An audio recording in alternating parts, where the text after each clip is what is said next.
Warriors episode 438. Woo! As always, I'm your host, Justin Baker, and as always, I'm joined by Viable Human Chris Saturn. Hello. So, Hi. when we record with just the two of us, we have to have a longer gap between the pre-show and the show. Yeah, we need more room noise for editing purposes. Right. And so I'm really always tempted to just not respond to you when you start the show. Make it seem like there's an internet problem or I've disconnected or something. Yeah. But no, I did not listen to Intrusive Thoughts today. It's the same reason why sometimes whenever you say things, I want to respond to you in robot voice. Like, hey, Exactly. So you think I'm having internet issues. That doesn't work on a Zoom call when they can see you, by the way. Well, you have to also freeze your body at those intervals so that it looks more accurate, right? It's a technique. Yeah. You know, a little more complicated. It's a little more complicated than it was when Wayne Campbell was just ordering donuts at the drive-thru in Wayne's World. You know, a little trickier. Yeah. No one got that reference. Anyway, I did. You did. Thank you, Saturn. Like last episode, one guy was like, "Yeah, I got that joke." I've been playing the Diablo 4, the fourth Diablo, which, as far as I can tell, does not feature Diablo at all. That doesn't sound very Diablo-y. I'm a little annoyed. I don't think he's anywhere in the game. Huh. Why would you call him Diablo? Maybe he'll be in the expansion pack. It's Diablo 4 : Diablo.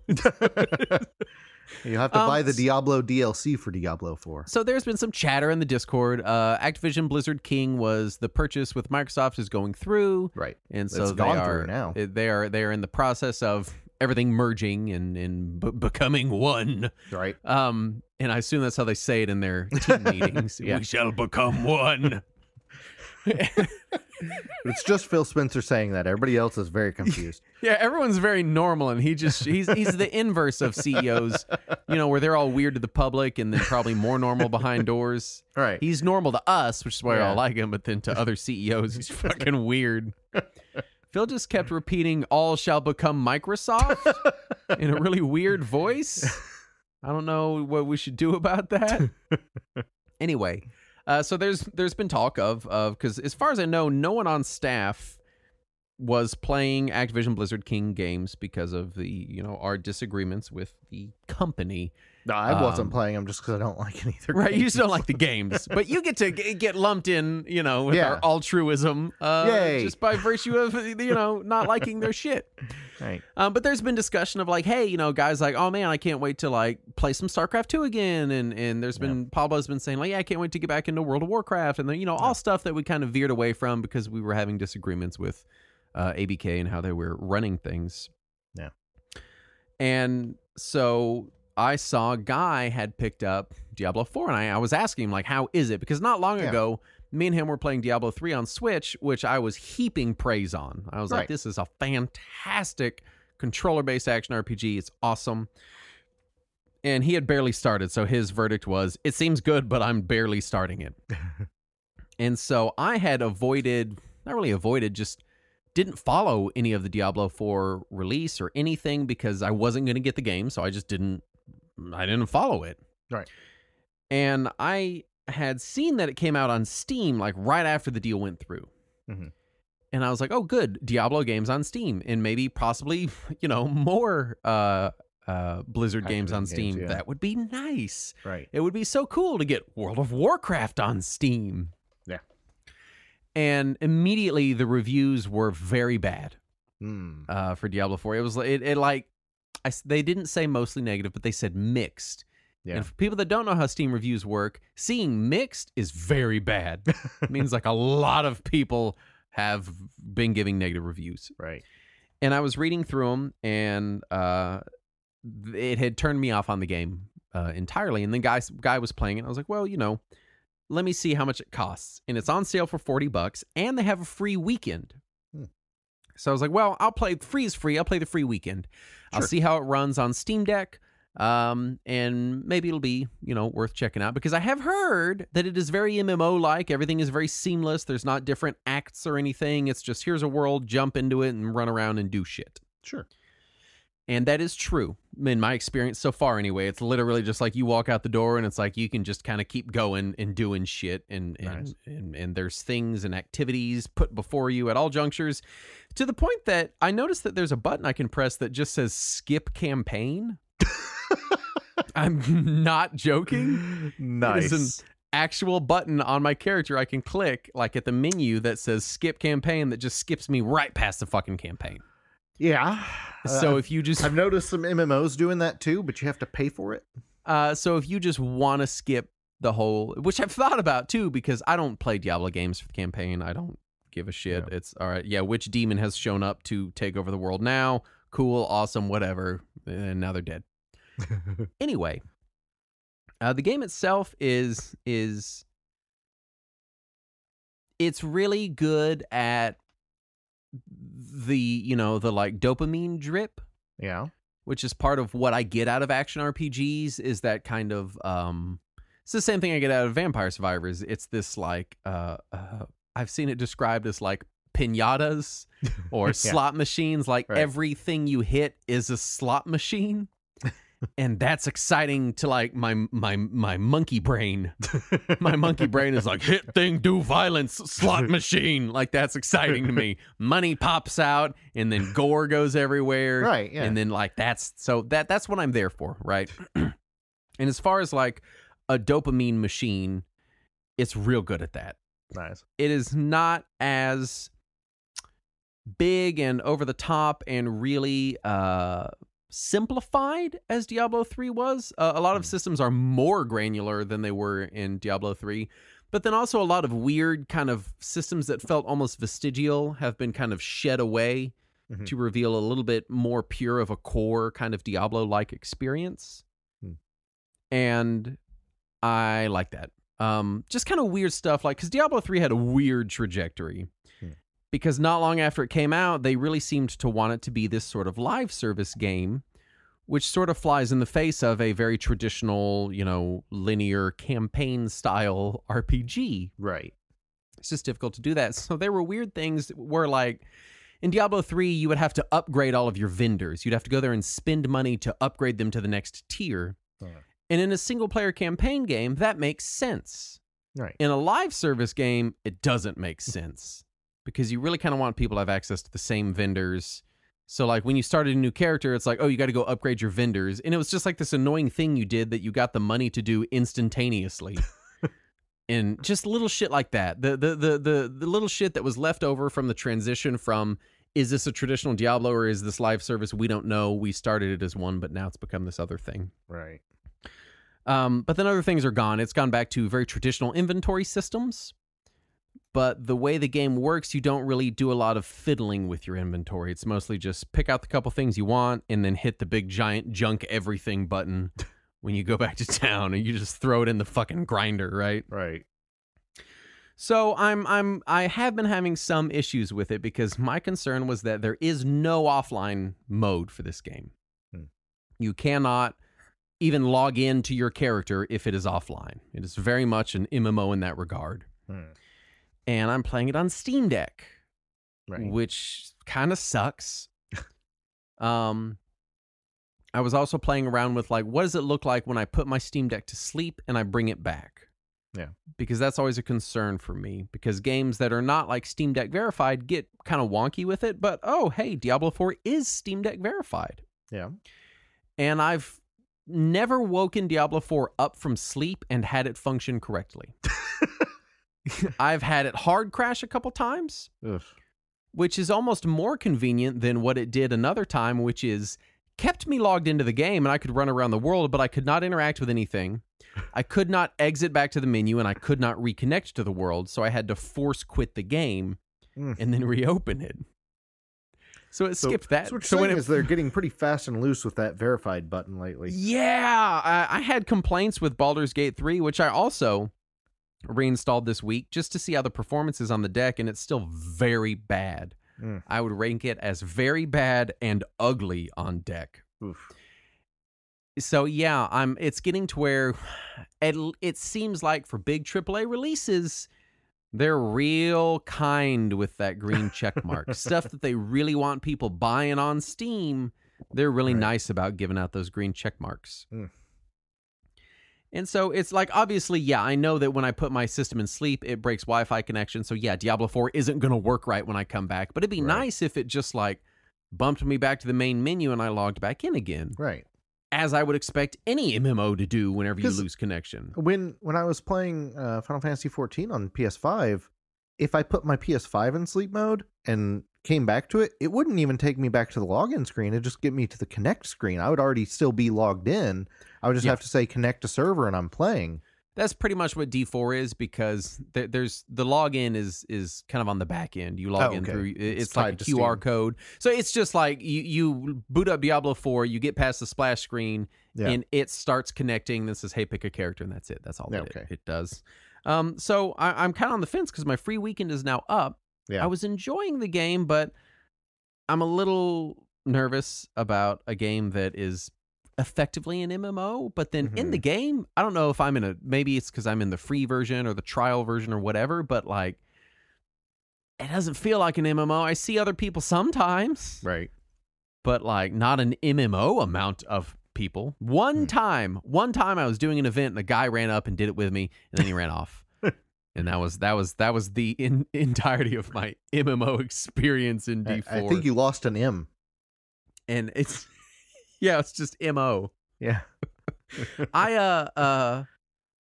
My favorite thing to do right now is read Steam reviews for the game. One review I read was just like, hey, it's really fun, but the always online thing sucks. I really wish there was a single player. It's kind of wonky on deck because Right. it doesn't read, basically what I just said. Yeah. And the person was like, having it be deck verified, but I can't play it without internet kind of doesn't mean it's deck verified, does it? And the first comment is, well, you can tether it to your phone and play that way. And then the person responded and goes, if I have to tether it with my phone, my point still stands. Yeah. I don't know that it should be deck verified. And they were like, well, who doesn't have phone tethering now? Like, what year are you living in? And then called them cringe. And I was like, Don't you guys have phones? It's good to know that small children are still lying about being 13 so they can make accounts on the Right. internet. And complain to people. That must be what happened. So yeah, just Yeah. Diablo 4. I'm still kind of weirdly on the fence. It's on sale right now, and I've got some money in my Steam wallet, and I could get it for like $30. Yeah. And I'm kind of thinking about it. I don't know. We'll see. We'll see what happens tonight whenever my trial runs out. Right. Saturn, what have you been playing? So before I get to what I've been playing, I want to get back to one of your obsessions. Oh, okay. I love my obsessions. I know. So you gave me your old coffee grinder. I did, yes. So I gave it I- to you. How's I went- that working? So I went out to get some coffee. I went to the Winco Yes. because they have a giant ass wall of coffee there, and it's relatively cheap. It's like $8 a pound or something. Uh-huh. And I was immediately overwhelmed because I realized as I approached Giant Wall of Coffee that it is a giant wall of coffee. Yes. I don't know what any of this shit is.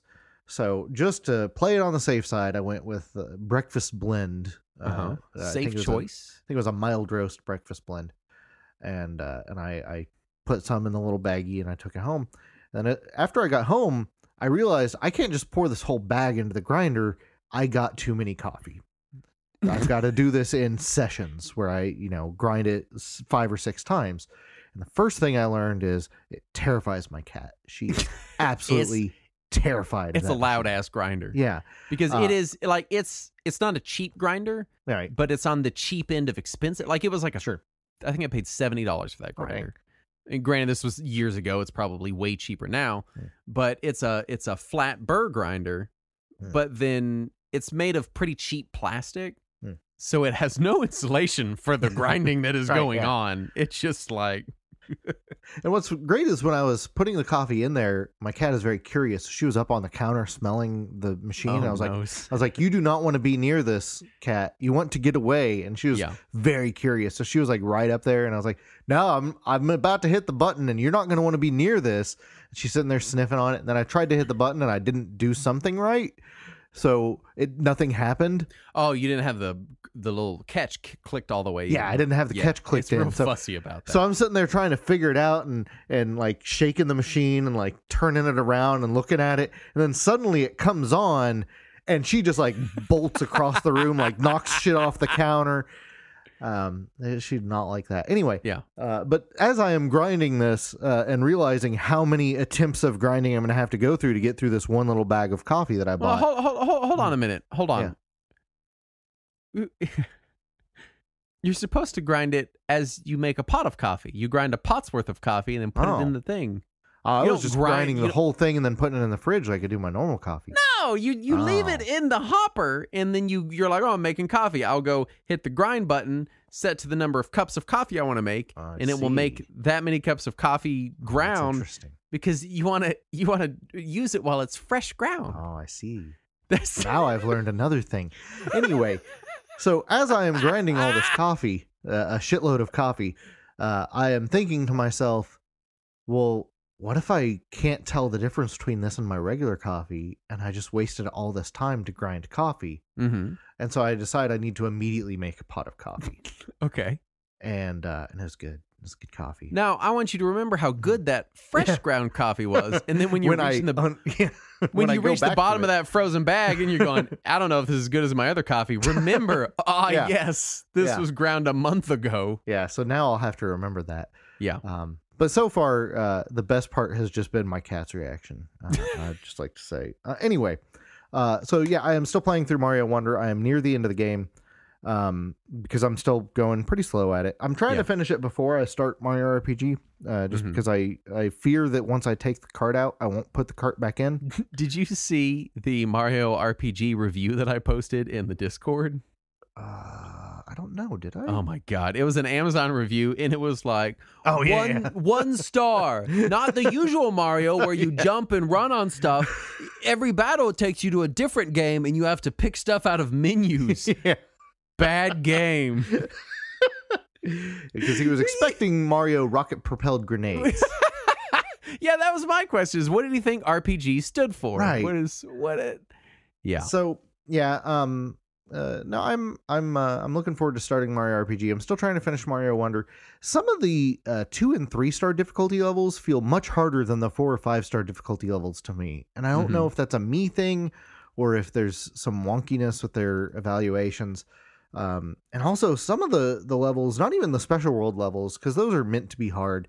But some of just the random levels are much more difficult than I'm expecting and are kind of frustrating. But yeah. But for the most part, I'm still really enjoying the game, and I'm going to try to continue to chug through it. And I saw a lot of reviews for it when it first came out that were like, oh, it's the best game since Mario World, and some were like, oh, it's even better than Mario World.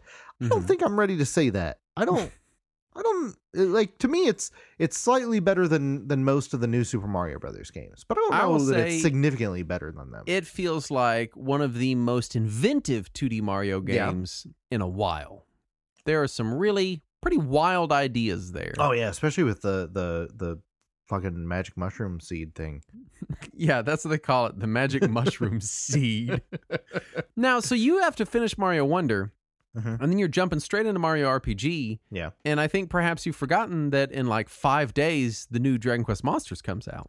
That is true. Yeah. I do. So you're just going to be buried as well. Yeah. Buried under games. Yeah. If it ever arrives at my house anyway. Yeah. Because it took Mario RPG a long time. Yeah. Well, who'd you order it from? Target. Oh, no. Yeah. That was a mistake. That was the mistake. But I got a discount, so it's something. Save some money. Did you have to complain, or did they like? No. It's just I've got a Target card, so we get 5% off. Well, look at you. Look at you go. Also, I think Star Ocean Second Story R just came out. No, I've had that for weeks. Is that? I guess it's been out for a little while. Yeah. Well, there you go, Saturn. So much to play. Yeah, I know. I'm buried. Let's do the news. First up, Nintendo adding a Zero Z rated Nintendo 64 NSO app to the Japanese eShop, which is basically the adult video game section. Right. And then they added Jet Force Gemini in all regions. And the only 2 games that are on their Z-rated adults only N64 app are GoldenEye and Jet Force Gemini. I got to say, having played a lot of both of those games, GoldenEye is definitely a much more adult game than Jet Force Gemini. Yeah, something about both of those games just happened to trigger a Z rating in Japan. What? I don't even know the rating system in Japan. What is Z? That is the highest rating. That's like the equivalent of AO over here. Oh my gosh, AO? Yeah, so like if you think I about assumed it was like the M. no, if you think about like the Resident Evil games, Resident Evil remake or Resident Evil 2 remake rather came out in two different editions in Japan. There was the regular version, which was the Zero D rating, I think, which was very censored compared to the US version. Like there was less blood, there was less gore, all that stuff. And then there was the uncensored version, which was the Zero Z rated version of Resi 2 remake. So to get a Z rating is realistic blood, and that's the highest rating that you can get. Whereas they're allowed to have some boobies in much lower rated games. So, what is the difference between blood and realistic blood? I don't know. Because that's the $1 million question, isn't it? Right. Yeah. In television, Television Amico has released an Android app to allow you to play your Amico games. Yeah. But insists that the console is still in production. So, it is still happening. Yeah, so they started selling physical games for the system some time ago. It's like a year ago. Yeah, and people have had them and not been able to play them. So now they've released an Android app that will allow you to activate those games and play them on your phone. But just keep waiting, because it's totally going to make a game system. Tommy, where the fuck is our Amico? I swear to God. Tommy Tallarico, if you're listening still after me saying that, we'd love to have you on the show to talk about the Intellivision Amico. Man, that would be fantastic. If you want to be on, we'll totally be very generous and kind the whole time. As generous as you deserve. Look, man, someone's keeping him in these rhinestone pants. Right? He's making money on this somewhere. Right? Because those things ain't cheap, okay? Unless he's bedazzling him himself. That costs a lot of money, okay? It's just the weirdest situation. I have no idea how this is still a news item. Someone's keeping him in bedazzled jeans and hair gel, and I want to know who it is, okay? It's not royalties from Earthworm Jim. Who's the Tommy Tallarico angel investor that is like, here's your Econo tub of hair gel and refills for your bedazzler, Tommy. 55-gallon drum of hair gel. Don't worry. Cornhole's going to happen, buddy. It's going to come out. Here's your 55-gallon drum. Let's make some cornhole happen. Any day now. And finally, recent Half-Life 25th anniversary updates fix an animation glitch that has been present for decades. Never have they fixed it until now in the version that breaks other games. Good job, Valve. To be fair, I think they are working on, I think they've already announced like, hey, we're going to fix the Half-Life borking all of the other Gold Source games. Yeah, I didn't. They just haven't done it yet. I didn't even realize that the original version of Half-Life was on Steam until all of this happened. I thought that they I don't only think had it Source. Was. I don't know. I have no idea. Because in my library I previously had Source, and I did not have the original, and I just assumed that was the only one on there. Yeah, but I don't know. Yeah, here we go. They've actually already fixed it. November 19th, fixed the inability to launch Half-Life Blue Shift and Day of Defeat, as well as many other mods. Nice. Yes. And that's all the news. There's no other news. Yeah, it's a slow season for news. There has been other news. It's just not relevant to retro gaming news world. There was one other news item that I considered putting in there, which was Sony announcing a remaster of a 3-year-old game. It's not retro. There was ROM hacking did remove homebrew games from their site. Oh, I didn't. Which I don't know if it landed in our news system. It did not. But a system. I don't know if it landed in the news channel we all put random links in. Yeah. But they did. They've removed homebrew games from their site. Well, that's so unfortunate.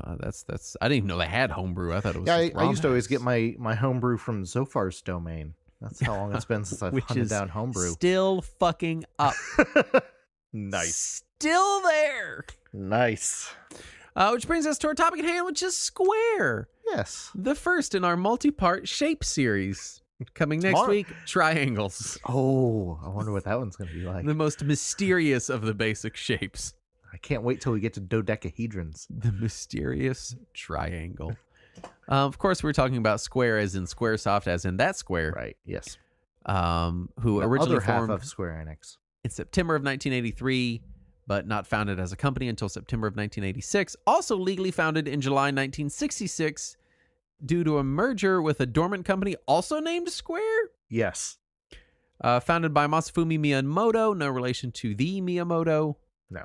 And the Japanese company was always known as Square Co. Limited, although they did use the Squaresoft name on product packaging, and the international branch was always Squaresoft, which is why the title of this will hopefully, if I remember, be Square, not Squaresoft. But, they both apply. It's both. It's fine. It's mostly I was trying to think of what my first Square game could possibly be. Mm-hmm. Dawn of Souls? Wait, what? What'd you Dawn say? of Souls? I thought you said Dark Souls. Yeah, Dark Souls. Saturn, I don't think that's right, dude. Like, I don't know enough to definitively some other Souls say. like? It might be. It might be Final Fantasy Legend 3. Okay, yeah. Because Wait, didn't. When we did the episode on Legend 3, didn't you say it was Legend 2 that you played back in the day? Maybe. Whichever one of those I had played first back in the day, Yeah. I think was probably my first Square game. That's fair. I played a lot of that game too. Although I might have played 3D Battles of World Runner. Oh, yeah. But I don't think so. I think I got that one later. So I think Legend 3 would have been my introduction to Square. And then obviously Final Fantasy 7 happened. Right, yeah. And so that was me along with another huge swath of America. Right. Was my kind of the first time I gave a shit about the fact that it was Square. Right. Because Final Fantasy Legend 3, I wasn't like, oh, Squaresoft. Like, it was just a game. Yeah. Although, actually, now that I think about it, it might be Final Fantasy 7, because I can't imagine why I would give a shit about Final Fantasy Legend if I didn't know about Final Fantasy. Yeah, and I definitely... Sunsoft re-released the Game Boy Final Fantasy games after FF7 came out. So it could have been that Sunsoft remaster. I'm positive mine had to have been. Yeah. So, yeah, I guess it would be Final Fantasy 7 along with huge the rest portions of North America. Yeah. For me, my first Square game would have been Rad Racer, which I played so much Rad Racer. And my brother would just constantly play Rad Racer for like the a whole uncensored summer. version is called Radical Racer. That's his legal name. Yeah, Radical Racer if you're nasty. Then later, I did play Final Fantasy 1. Some kid had brought it to our house, and it looked very complicated and confusing to me. Yeah. And then I played it myself. And then when Final Fantasy 4 came out on the Super NES as Final Fantasy 2 over here, that was the first time when I really recognized the Square name. I was like, oh, I like this, and I want more of whatever this company makes. Mm-hmm. And started seeking out their other stuff. I don't think that I reached that point with Square until either Final Driving Fantasy Emotion Type S. That's the one. Either Final Fantasy 9 or Dawn of Souls, whichever one of those I played first. Yeah. Was the first time I was really like, all right, maybe I need to go check out the other things these people are doing. Yeah. So pretty late. Sure, it wasn't Driving Emotion Type S. I can't say definitively. Who knows what reality is, right? We could all just be the dream of a dead universe, Saturn. Statistically, we probably are. Tell me about the early history of Squaresoft, please. So, Masafumi Miyamoto was the son of an executive at a Japanese power company, a conglomerate called Denyusha. Uh-huh. And he was not particularly interested in continuing the family business. Oh, not interested in electricity. Which I think in Japan is a crime. It's so at least enough to get you excommunicated from all future family gatherings. Right, exactly. So definitely that. His father wanted him to stick around and stay with the company. So his father, who was Kunichi Miyamoto, allowed him to create a video game division within his power company. Which is silly, but also, to be fair, at the time, not that weird. Yeah, not that weird for the early to mid 80s, to be honest. Like there were a lot of video game companies nestled within other more traditional corporations. For a little while there, Sega had the same parent company as Paramount Pictures. Yeah. All kinds of weird shit. Anyway, so he named the division, which was not yet a company, Square, and he says in conflicting interviews that it was either named after town squares or a golf term. What? And I looked up to find out what a golf term with the word square is, and the closest I could find is square up, like to even up your scores. But I'm still not certain if that's what he meant. So, I feel like golf is a game where I'm relatively familiar with the terminology. Right. And I have not heard rings that no one. bells. Yeah. No. So he early on he had stated both to his employees and to whoever was actually noting these things that he thought that the future of the video game industry would require development staff to expand with separate programmers, writers, artists, and musicians all taking key roles within design, which was an uncommon idea at this point. Yeah, this is still the era where a guy made a game. Exactly. Maybe this other guy helped him sometimes. Right. So but this guy made it. Yeah, this was in 83 where maybe you had 2 or 3 people on staff, but every one of them was a programmer. Yeah. For sure. And this guy was like, no, we need other non-programmers to also help the programmers. And some of his earliest recruits to the company, which, if I remember right from the story that I was reading, was basically him hanging out outside of colleges and asking people to work for him. And he had brought in what future recruitment strategy, right? Future Square CEO Hisashi Suzuki, as well as programmers Hiromichi Tanaka and Hironobu Sakaguchi, who would of course go on to create Final Fantasy. I've heard of that.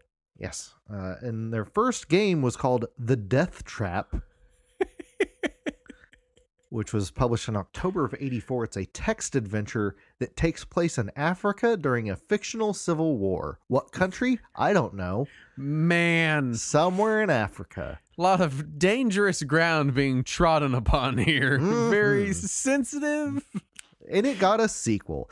I saw the sequel. It was Will, the Death Trap 2. Yes, that is correct. And it also takes place in Africa during the same civil war. What country? It's probably said somewhere in the game. I don't know. I don't speak Japanese. Anyway, so they did have some early moderate successes, including those games. So they signed on with Nintendo to release Famicom games. Their first game on the Famicom was a port of the game Thexter, which is a quasi-shmup that Game Arts put out on PC at the time. Yes. With some really god-awful cover art. Mm-hmm. Of this it looks real bad. derpy-ass looking, like, Kmart brand Robotech robot on the front. I believe that Thexter came out on PC in the US. I think Sierra put it out, of all companies. Anyway, so they did start to expand. They brought in new talent, most notably Iranian-American programmer Nasser Gabelli and composer Nobuo Uematsu, the two of them would work on pretty much every game they put out for years after that. Yeah. And it was also around this time that they moved away from Denyu-Sha, the power company, and started to establish themselves as an independent company. So I had read that first they just bought the most expensive office they could since they were still working off the power company's budget, because they thought that if they had a really expensive office in a really nice part of town, you could recruit easier. People would want to work there. And then once they stopped getting the money from the power company, they realized that is not something they can afford. So they went to a teeny tiny office. And that's they started to see some underperforming titles come out, and they were put into a risky financial situation. But then in 87, they started to see some really successful games. They had Highway Star, which we know as Rad Racer. They had Tobadase Daisakusen, which literally translates to Operation Jump Out, but we know it as 3D Battles of World Runner. And, much better name. Yeah, and also Final Fantasy came out that year. I've heard about that. Now, was it actually their final bid to make a successful game before the company went under, as apocryphally recited in the retro gaming circles? No. It was actually called that because that was their final game ever, and they went out of business. Obviously, they never made any more of those. Yep, the end. That's I would the have end killed of this for episode. a Final Fantasy 2. Several of them have gone on record saying no, that is not correct. Sakaguchi did say that yes, they were risking, they were facing some financial risks. They were worried about the future of the company. That was not their dying strategy. That was just they wanted it to succeed, obviously. But they named it Final Fantasy simply because he liked the initials FF. For people that don't know the long-standing retro gaming rumor, because maybe you're newer to the hobby, it was repeated as gospel for years that Final Fantasy was the last-ditch effort of Square. Right. And if it didn't make money, they would be completely bankrupt, so they called it Final Fantasy. It has been... I don't know if we know where it came from. Right. My guess is that in some poorly translated interview, they were making a joke about like, haha, if that one went too bad, it could have been our actual Final Fantasy. You know what I mean? Like some kind of it was joke very in likely some just way. a misinterpretation of a shoddy localization. Yeah, that's my guess as well. But it was very, very much like if you go look at earlier YouTube like history videos for Final Fantasy, it's in every one of them. It was very, very also much a lot of treated magazine as, articles from the late 90s and early 2000s. Yeah, the very reputable gaming magazines. I feel like Read Along has given us both a very different interpretation of gaming magazines from that era. Yeah, definitely. Yeah. Most definitely. Anyway, yeah, I did want to mention that just because that is one of those rumors that you still hear kicked around from time to time. That's just, if remotely true, missing a larger picture and very clearly wasn't said the way that people seem to imply that it was. Exactly. Yeah. Yeah. Anyway. So then they were successful. Yes. And of course their biggest success was Final Fantasy, and it you don't say pivoted their whole company to mostly RPGs and story-driven games. And so they immediately started work on multiple sequels to Final Fantasy, though some of those would eventually morph into other series like Saga and the Seiken Densetsu or Mana series. Yeah. And they also were working on at least 3 Final Fantasies at the same time. Mm-hmm. They were working on 3, 4, and a canceled game that was meant to be 4 all at once, plus Seiken Densetsu, which was a Final Fantasy spin-off. They're really just bogging down the Final Fantasy name as quickly as they could. Another success early on was Hanjuku Hero, which is an RTS that parodied common JRPG tropes. This was in 1988. It's pretty early for a parody game of a genre that was really only picking up for the last couple of years. Yeah. But they did make several of them. Yeah, there's at least the 2 Hanjuku Hero games. I saw up to 4. Oh. I knew there were some re-releases. I didn't know there were that many sequels, though. Yeah, there's Hanjuku Hero 4, 7 Nin no Hanjuku Hero. Huh. What system is that on the PlayStation 2. Oh, nice. Let's see. Yeah, they had, because of the success they had on the Famicom, they basically exclusively focused on Nintendo's consoles for several years at that point. Right. Final Fantasy and Square's Tom Sawyer. They're 2 big tentpole franchises. I remember in the late 90s when somebody released a fan translation of Square's Tom Sawyer and everybody was making a huge deal about it. And they're like, oh, this is the hidden Square game that nobody played based on Mark Twain's Tom Sawyer. Yep. And for like a hot minute there, the internet was like, this is a serious game that you have to take seriously.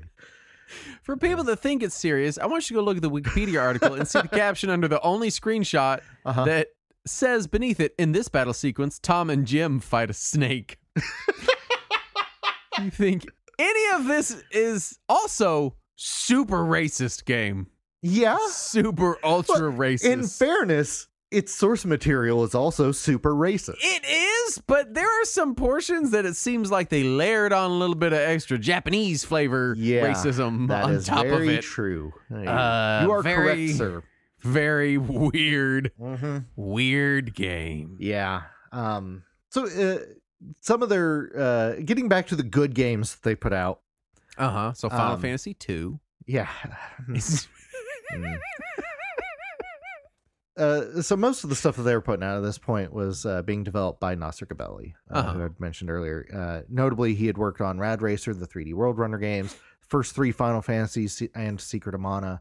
Mhm. But while he was working on Final Fantasies 2 and 3, his work visa expired, which sent him back to the U.S., and he and the Japanese Square team would meet in either Hawaii or California to collaborate until he retired following the release of Secret of Mana, which I didn't realize that he had completely retired from game development at that I point. didn't realize that either. But he did, and he would only occasionally show up at like Amiga symposiums and other developer conferences, and apparently he's really good friends with John Romero.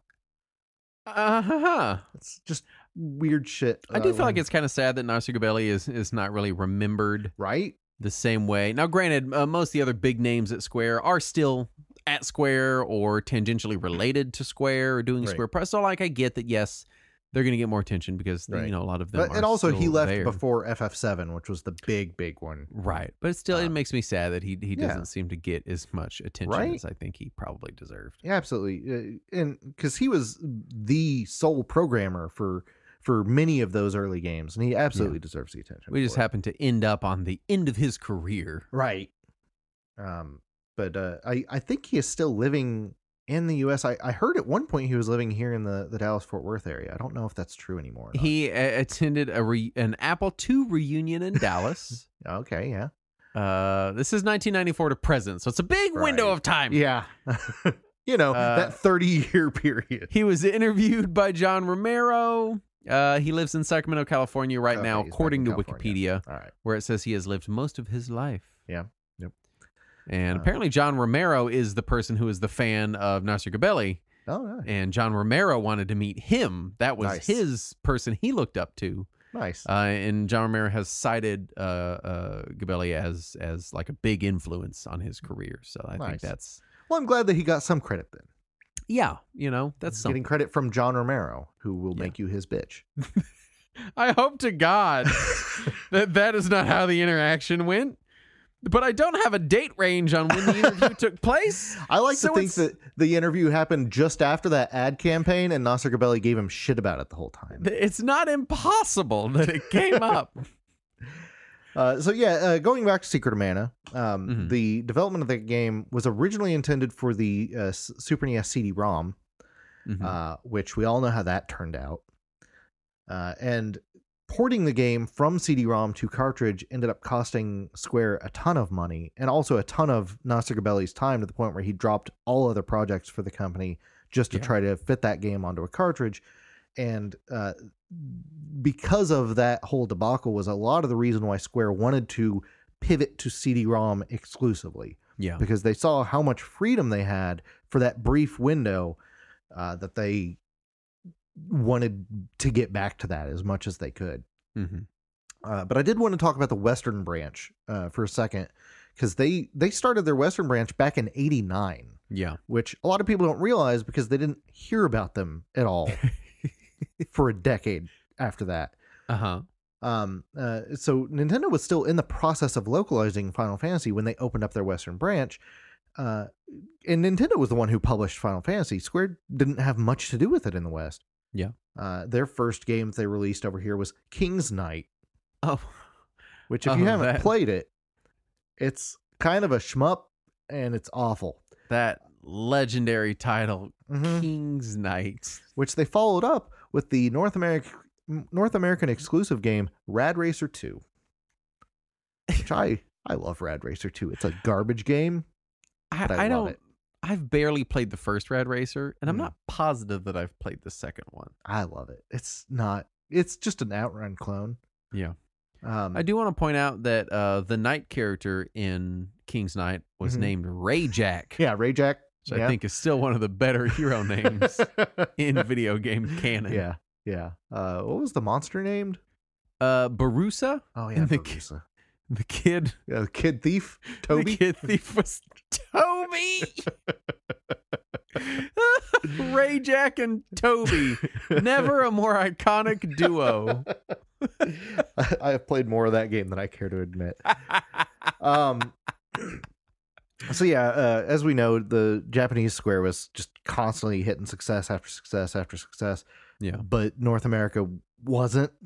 Final Fantasy and Final Fantasy IV both did okay in the West, but Square as a whole got the impression that America just didn't understand RPGs, and that's why they didn't want to play them. So Square in Japan developed Final Fantasy Mystic Quest to try to teach Western audiences how to play an RPG. Which we did an episode on, and I feel relatively kind to. I think we both enjoy the like game for what and it is. I think it has a phenomenal soundtrack. Yeah. I don't know that it's the world's best advertisement for JRPGs, though. No. And most of their games in this era did remain Japanese exclusive. The U.S. branch opted to localize Capcom's Breath of Fire instead of any of their own games for some reason. And then they also made Secret of Evermore. I think they probably localized Breath of Fire because they're like, look, we don't know if Americans like JRPGs. Let's get paid to help someone else release a JRPG and see how theirs does. Well, I don't even know how much they may have had to pay for the rights to it since they were the ones who published and localized it. Oh yeah, maybe. I don't know. I could see it as a cost cutting, like let's test the waters a little more. Right. So yeah, after a handful of games, they did end up releasing Chrono Trigger, and then they shut down their American office after Chrono Trigger's release. Well, they finished it. They completed JRPGs. Yeah. Yep. They've at this point they've released Final Fantasy 3 and Chrono Trigger, and what else could you possibly? Right, it's done. We did them. That's the end. Final Fantasy 7 was right around the corner, by the way. Yeah. Well, yeah. I guess that one counts too. It's relatively important, I guess. Right. So at the time, all the news articles were just reporting that Square was shutting down its Western office due to low sales of RPGs. Yeah. But they only shut down their Redmond office, Redmond, Washington, which is close to Nintendo's office in Redmond, Washington. And within a few months, they opened up a new office in LA and another new office in Hawaii.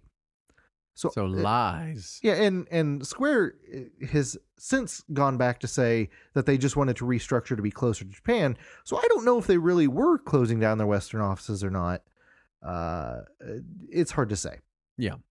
And then, of course, in Japan, they were working on Mario RPG, so they were still real close with Nintendo, seemingly, to the public, until suddenly they release a PlayStation game, which was famously Tobal Number 1. Tobal Number 1? That famous, well-known, shitty fighting game with art from Akira Toriyama. Gem of a title. Yeah, the PlayStation game people care about, which is a few months after Tobal Number 1, which was Final Fantasy 7. Was there a Tobal Number 2? There is, but it's not called Number 2. It's just called Tobal 2. Fucking excuse me? Yeah. You release a game called Tobal Number 1 and then do not call the sequel Number 2? No, they just called it Tobal 2. Fucking assholes. Also, Tobal Number 1 released in the West, but no sequels did. So we just got Number 1, and then we were done. I think we should just do that for every game. Call every game Number 1. There might be sequels, there might not, but we're correct in that this is Number 1. Yeah, just in case. And also, Tobal Number 1 came with the demo of FF7, which I think is the only reason it sold. Oh, yeah, that'll do it. That will absolutely do it.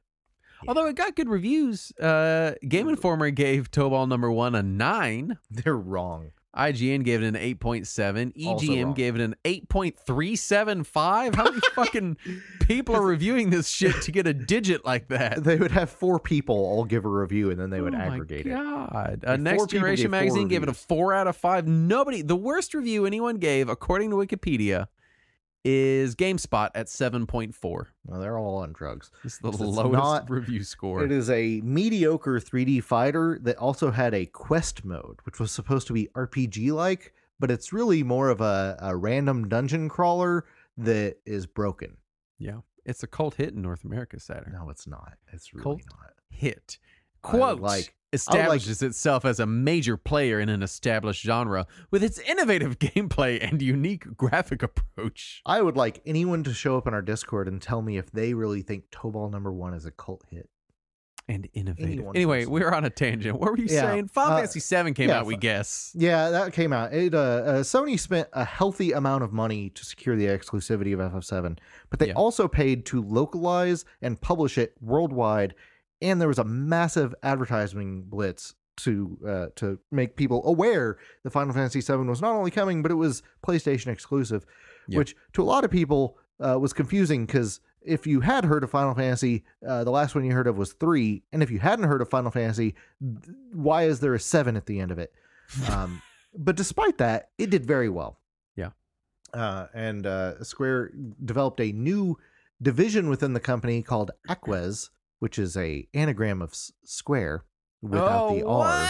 What? So not an anagram. Yes. If you It's an remove a anagram letter with a from an lost anagram, letter. it Yeah. is no longer an anagram. But they just made the logo out of the existing Square logo by rearranging letters. And that was right. their sports game division. Awesome. They also started releasing some other non-RPGs like Bushido Blade and Einhander to diversify the portfolio. Mm-hmm. And then they just released a shitload of RPGs on the PlayStation over 4 years. There was 3 Final Fantasies plus 3 Final Fantasy remakes, FF Tactics, a couple Saga Frontiers, Legend of Mana, Xenogears, a couple Parasite Eves, Chrono Cross, a Port of Chrono Trigger, 3 Front Missions, Brave Fencer Musashi, Threads of Fate, and Vagrant Story, all over 4 years. That's just their RPGs. They also did not RPGs during that time. So they released a shitload of stuff on the original PlayStation. Along with internal section. Yeah, also internal section. That was Japan exclusive, though, wasn't it? It is a seminal tube shooter game, Saturn. Yes. Yeah, I remember. The Internal well-beloved genre of tube shooter. Tube shooter sounds like what you call yourself when you're taking a shit. Tube shooters are like the Sonic 2 bonus stage. Uh-huh. Mm-hmm. It's just the worst name. Tube shooter. So I'm sorry. I'm just picking random shitty games that they did to complain about. Oh, there are Please some. continue with your PlayStation RPG Blitz. No, we're done with RPGs. Let's talk about localization. All right, let's. Because Square did not have money or talent to localize the games anymore because they had fired all the people at the Redmond office when they moved to Los Angeles. And as we all know, Final Fantasy VII are good translation.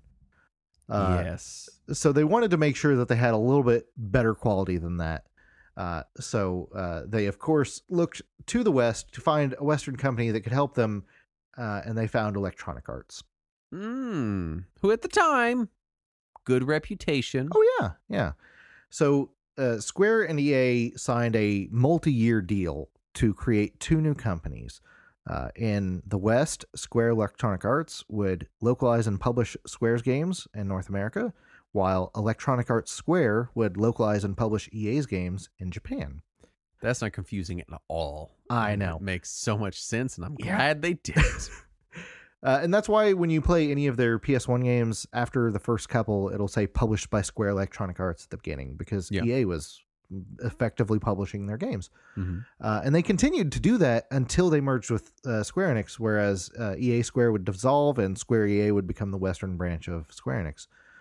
And then the PS2 launched and Final Fantasy X was announced, and Square continued to support the Sony environment, except for handheld. They decided they wanted to support the Wonder Swan because they were still in fuck you Nintendo mode at this point.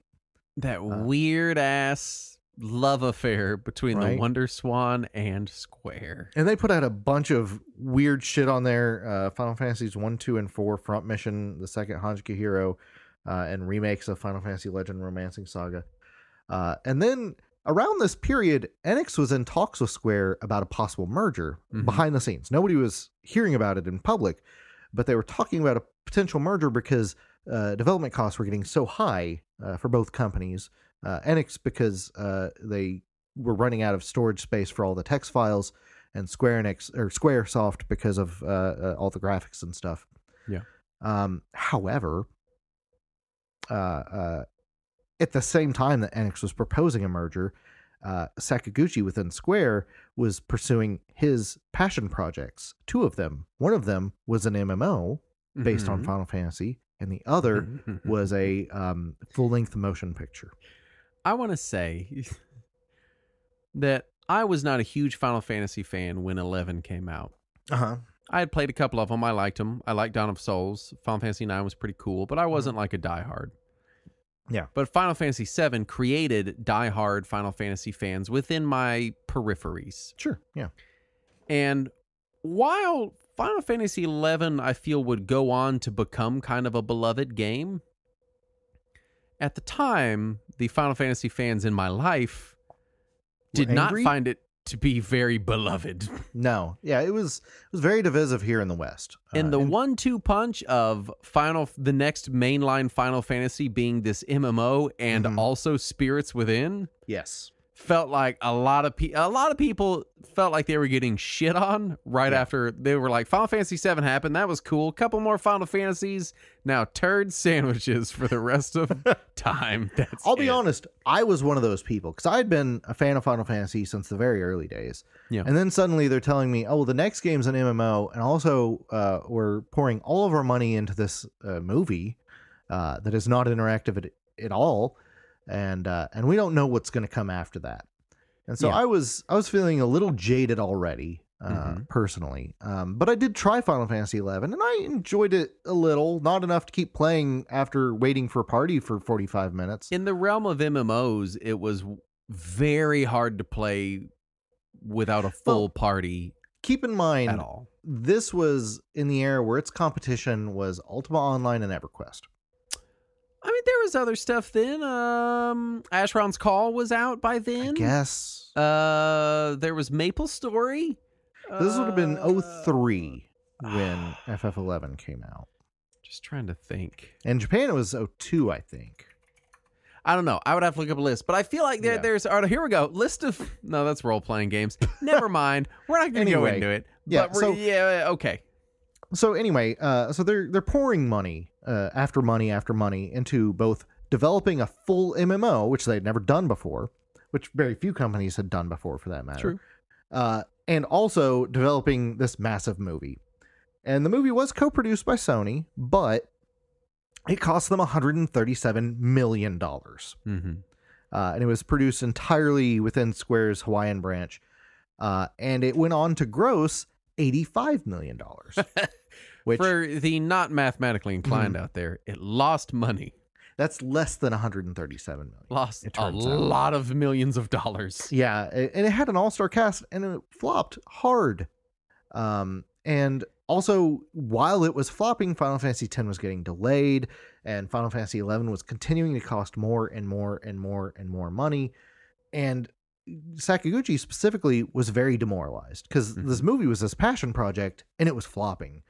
And he's trying to work on Final Fantasy XI, but he's just completely demoralized. And then Enix calls off the merger because of how much money they just lost. They're like, oh, no, thank you. We don't want to be involved with that. I found a list. Of MMOs? Pre-Final Fantasy XI MMOs include Dark Age of Camelot, Anarchy Online, Ultima Online 2. You had RuneScape. Oh, God, PSO was out. That's true, PSO. Ragnarok Online. Maple Story was also out in 2002. Yeah. And Earth and Beyond. But the big ones that were successful were basically UO and EverQuest, and maybe Dayak a little And bit. even then, like, putting UO and EverQuest in the same camp feels like, I feel like I don't have data, but EverQuest I feel like was a lot bigger than UO. Oh, by then, yes, absolutely. was. EverQuest was massive by then. Yeah. Anyway, that's all beside the point. Yeah, Tell me about this garbage movie. That I want to say this. He's not here, so we have to bring this The up. guy's not here to defend it. Guy but he would defend loves this movie. He enjoys this movie, and I'm going to say there are defenders of this movie, and that's great. I'm glad you enjoy it. I don't. I think it's dry and boring and dull. Yeah. I don't say he loves this to be like, haha, let's laugh at Guy. I'm just saying No. there are people that like this film. Absolutely, there are. And he likes it to the point that he would not be on a show about the movie because he's like, no, I like that movie so much that listening to you just shit on it for an hour would upset me. I will say, I saw it in the theater. I was there at the I did theater too. when they Yeah. opened, 9 a.m. the day it released. I wasn't there 9 a.m., but I saw it in theaters too. Because I was so excited to see the Final Fantasy movie. I was like, we didn't sleep the night before. We were highly caffeinated and very excited. And we went and saw it in the theater. And just like you could feel the disappointment, not just from me and my friends, but from the entire auditorium as the movie went on. Mm-hmm. And at the very end, some guy in the audience that I had never met before just stood up and said, the fuck was that? And everybody laughed. And when Go ahead. Sakaguchi's name shows up immediately afterwards as director, producer, writer, somebody flipped off his name. So I'd just like to say there was a negative reaction to the movie. I have not seen this movie since that day in the theaters. It's So not let me say, great, but it's not terrible. Yeah, I've not seen it since then. I'm willing to watch it again. Yeah, I own it. But I'm not hopeful. Yeah, so anyway, Enix calls off the merger because of how poorly the movie did, and also because of the costs that they're accumulating from Final Fantasy XI and the delay of Final Fantasy X. But then they find some luck. Disney shows up and agrees to work with them on an RPG that will combine Final Fantasy characters and Mickey Mouse, which to everyone in America at the time sounded like the dumbest fucking thing they'd ever heard in their lives. It did, and as someone who doesn't like Disney or Disney properties, it still sounds that way to me. And I know all the Kingdom Hearts fans are going to be heartbroken, but I just have not ever given any kind of a fucking hot, buttery shit about Disney properties. So when they're like, it's Sephiroth and Goofy, I'm like, why would I want to see that? I love the concept of Kingdom Hearts. I just don't like to play it. It's very action-oriented, isn't it? It is, but it's also kind of grindy. Okay. And I don't want grindy in my action-oriented games for some reason. I'm fascinated by Kingdom Hearts as a fandom. Yeah. And I love hearing them talk about being fans of Kingdom Hearts. Right. I get confused when they start talking about it because, man, it goes everywhere. I just don't want to see, like, Donald Duck hanging out with, like... That whole idea is hilarious to me. It's just so fucking weird. I think that's so funny. Just it's like I know they made angry 70 of them emo now. Cloud next to fucking Ariel the Little Mermaid. That's hilarious to me. It's just call her Ariel. I don't know. Did I? Look, it's late. It is late. Been doing this for a while. Anyway, Ariel. It's like the Kmart version of Little Mermaid. Oh, the little flipper girl, Ariel. Like the serial numbers filed off. I'm sorry. Yes, Kingdom Hearts. Anyway, so yeah, Kingdom Hearts sold gangbusters, and also Final Fantasy X sold gangbusters, and that convinced NX to come back to the table. And then they negotiated, and they decided the two companies would merge on April 1st, 2003. It was not an April Fool's joke like I thought it was going to be. Mm-hmm. And Square dissolved into NX, and they formed the new company. And their final release in Japan was Final Fantasy X-2. That was the final game that Square put out before the merger. Mm-hmm. And their final North American release would be Kingdom Hearts. And their first release worldwide after the merger was Final Fantasy Origins on PS1, which happened 1 week after the merger, to the point where they didn't even have a logo yet. It just has a Squaresoft logo and then tiny text underneath it that says published by Square Enix. I do wonder, while we're on the topic of laughing about Kingdom Hearts, like obviously Final Fantasy X was a big success. It was, yeah. But on its own, I don't know that it was enough to offset fully the failure of Spirits Within. It's hard to say because Final Fantasy XI also ended up being a success. It did. I think it took a little bit of time. It was maybe like... Well, in Japan, 03. it was an instant success. I guess that's true. Yeah, So it was pretty instantly successful there. The question in the was- West, it was a slow burn. Yeah, it did take some time over here. The question is, how long would it have taken Final Fantasy XI to make up for losses incurred by the movie? I guess what I'm getting around to is I don't know that, and we don't have the numbers and the hard data, Right, but yeah, I don't obviously. know that it's out of the question to put out in the universe that it's highly possible that Kingdom Hearts is what saved Squaresoft. Yeah, that's very, very plausible to say. What didn't was the bouncer. Are you sure? I'm Maybe go pretty back sure. and play it again. Maybe it's No, thank you.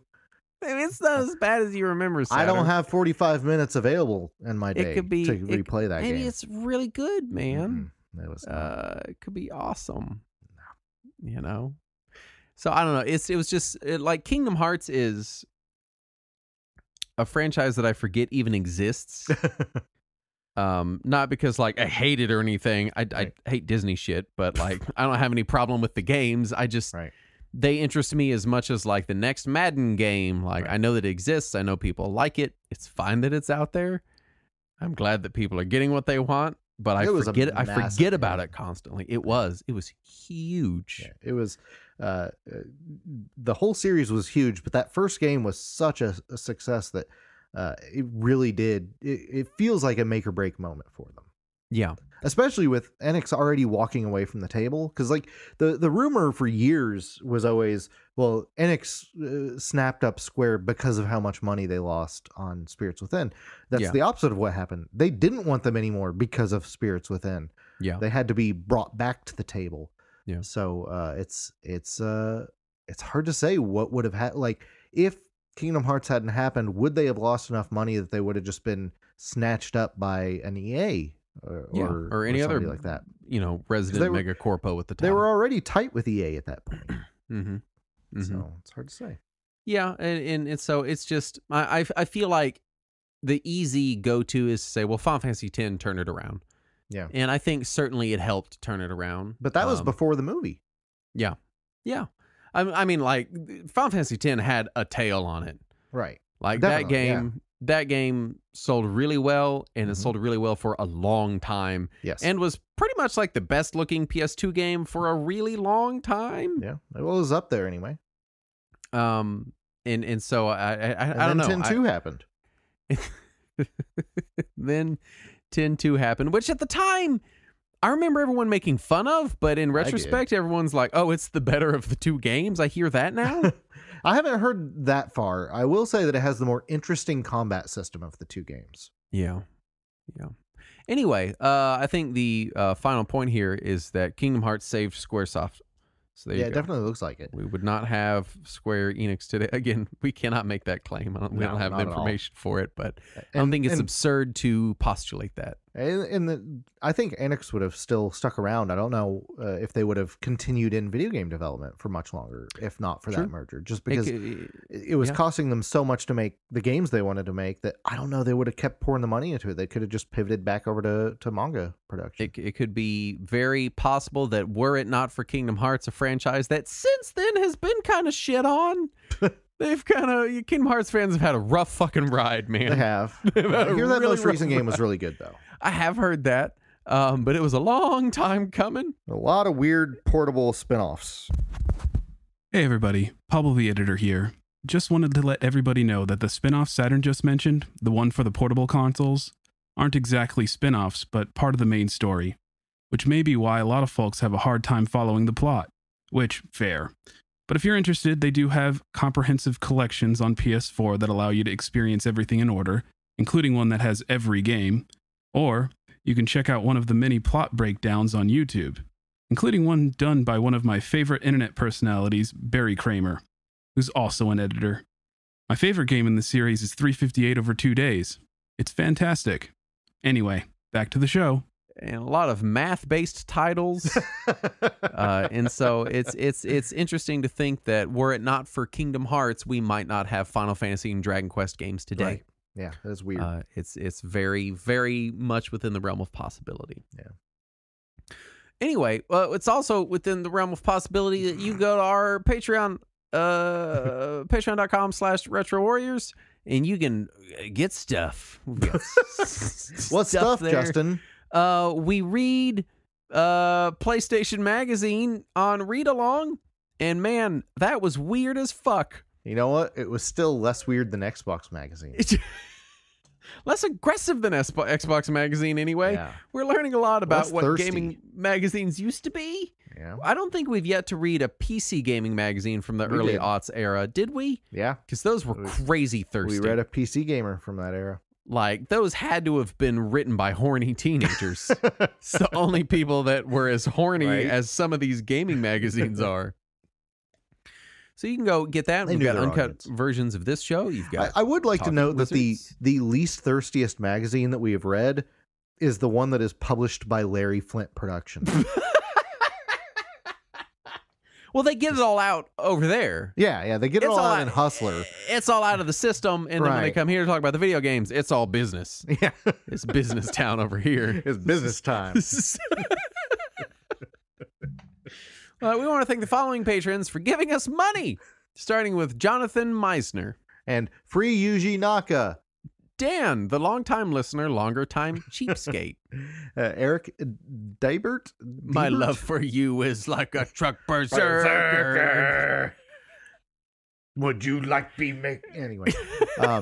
Ed Webb, Samo Bam, Mick Grew, Robert Carrier and Eric Collar. are all the patrons we want to thank for all of the money that they give us, the delicious, sweet money that we love so Tastes like much. candy. It tastes no, Saturn. You're supposed to buy candy with the money. Shit. I don't. Yeah, you've been doing it wrong. Might be why your colon is so impacted. Not Just an keep eating PayPal cards. like a Labrador, swallowing quarters. Anyway, thank you so much for listening to the show that we did. We're glad we could do it for you. Hooray. And we're glad that you joined our Discord because I Yes. know you did. And if you didn't, I just want you to know that I'm disappointed in you. You'd show up in our Discord and tell us how wrong Justin was about Faxanadu last week. Yes, if you have strong feelings about Faxanadu, or you Or want to if tell you- me, If you want to defend Driving Emotion Type S, yeah, or if maybe you want to tell me why I have to play Kingdom Hearts, like may everyone come- else has. come lodge your complaint with me, and I can look down at you from my podium and say, no, I won't. I should. I might one day. I just never I played through most of the first one.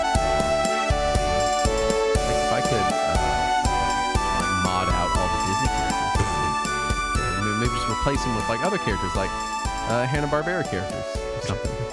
Like I'd run around with like Space Ghost. That'd be Replace fun. them all with Dark Souls characters. Basically the same. Anyway, thanks so much for listening. We'll be back next week, and as always, let us Let cling us cling together. together.